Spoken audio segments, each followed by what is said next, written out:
अतहर साहब का। मौलाना साहब, क्या आपको लग रहा है कि वाकई पीएफआई को सताया जा रहा है, आवाज दबाने की कोशिश है ये? नहीं, देखिए ऐसी बात नहीं है। आज सबसे पहली और बुनियादी चीज़ अपने देश, मुल्क और हिंदुस्तान की सुरक्षा की बात है। कोई भी इस तरह का इदारा हो, ऑर्गेनाइजेशन हो जो हमारे देश के लिए, देश की अखंडता के लिए, यहाँ के लोगों के लिए ख़तरा हो, ज़रूर फ़ौरन से फ़ौरन उसको बैन करना चाहिए है और उसकी सारी गतिविधियों पर रोक लगाना चाहिए।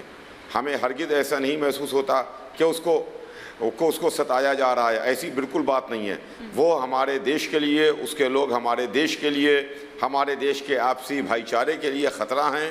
लिहाजा मेरी आपके चैनल के ज़रिए से ये मांग है कि इस तरह के जो भी ऑर्गेनाइजेशंस हों जो हमारे देश के लिए हैं, उनको फ़ौरन बैन कीजिए। पीएफआई के ऊपर फ़ौरन से फ़ौरन बैन लगना चाहिए है और उनकी गतिविधियों पर। देखिए मामला क्या है, जैसा अभी आपने इसके पहले कहा कि सिमी के ऊपर पहले बैन लगाया गया, सिमी के बाद ने ये दूसरा ऑर्गेनाइजेशन पैदा हुआ पीएफआई के नाम से।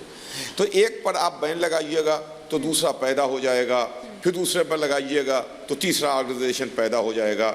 इस तरीके से ऑर्गेनाइजेशन जो हैगा उस पर तो बैन लगता रहेगा, लेकिन वो लोग तो रहेंगे, वो वायरस और वो जरासीम तो रहेंगे जो इस तरह की बातें कर रहे हैं। तो मेरी मांग ये है कि आप उस वायरस को भी खत्म कीजिए, उस वायरस को भी किल कीजिए। बिल्कुल सही बात है। तो ऐसे में संजीव उनियाल जी, क्या आपको दिखाई देता है, क्योंकि ये बात बिल्कुल ठीक है कि पीएफआई पर भले ये एक्शंस हो रहे हैं, लेकिन ऑलरेडी उसकी कई जो आप ये कहिए कि जो जड़ें हैं वो फैला चुका है, अलग अलग नामों से कई संगठन है, 15 से ज्यादा संगठन है जो काम कर रहे हैं इस वक्त। हिमानी, इसीलिए मैंने बोला कि लॉ पॉइंट पर अगर मैं बोलूं तो यूएपीए को अमेंड करने की बहुत सख्त जरूरत थी और किसी ने भी इनिशिएटिव नहीं लिया।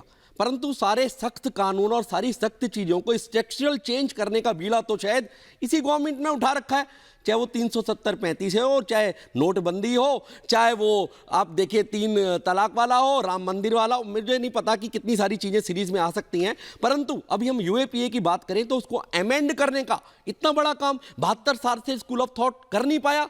वो तो न्यूट्रल भी नहीं रहा, वो तो ऑक्सीजन देता रहा, लगातार पानी देता रहा, फर्टिलाइजर्स देता रहा। यूएपीए को अमेंड करने के लिए मैं सिर्फ ये कहता हूं कि इन्होंने अमेंड करके क्या किया, जो बात अभी मियां जी कह रहे थे वही बात, लगभग बड़ी इंटेलिजेंट बात कह रहे थे वो, कि क्या कानून में ऐसा कोई गिरफ्त होना चाहिए कि किसी ऑर्गेनाइजेशन को बैन करने की बजाय व्यक्तियों को बैन किया जाए, व्यक्तियों को अरेस्ट किया जाए, व्यक्तियों को एक पर्टिकुलर सेक्शंस में आईपीसी के सीआरपीसी में उनको बुक किया जाए, जिससे कि ऑर्गेनाइजेशन बदलने के बाद भी वो व्यक्ति आइडेंटिफाई किए जाए, उन पे मुकदमा चल पाए। तो उसमें बहुत बड़ा सक्सेशन, बहुत बड़ा सक्सीड हुआ है। ये बहुत बधाई के पात्र है। गवर्नमेंट पहले अमेंड किया और धरातल पे जाके उसको एग्जीक्यूट किया। बहुत बुरी प्रशंसा होनी चाहिए पूरे संसार में इनकी। ठीक है, मैं रोक रही हूं, मैं लौटूंगी क्योंकि फाजिल साहब कुछ रिएक्ट करना चाह रहे थे, लेकिन एक बड़ी खबर इस वक्त आ रही है पीएफआई से जुड़ी हुई।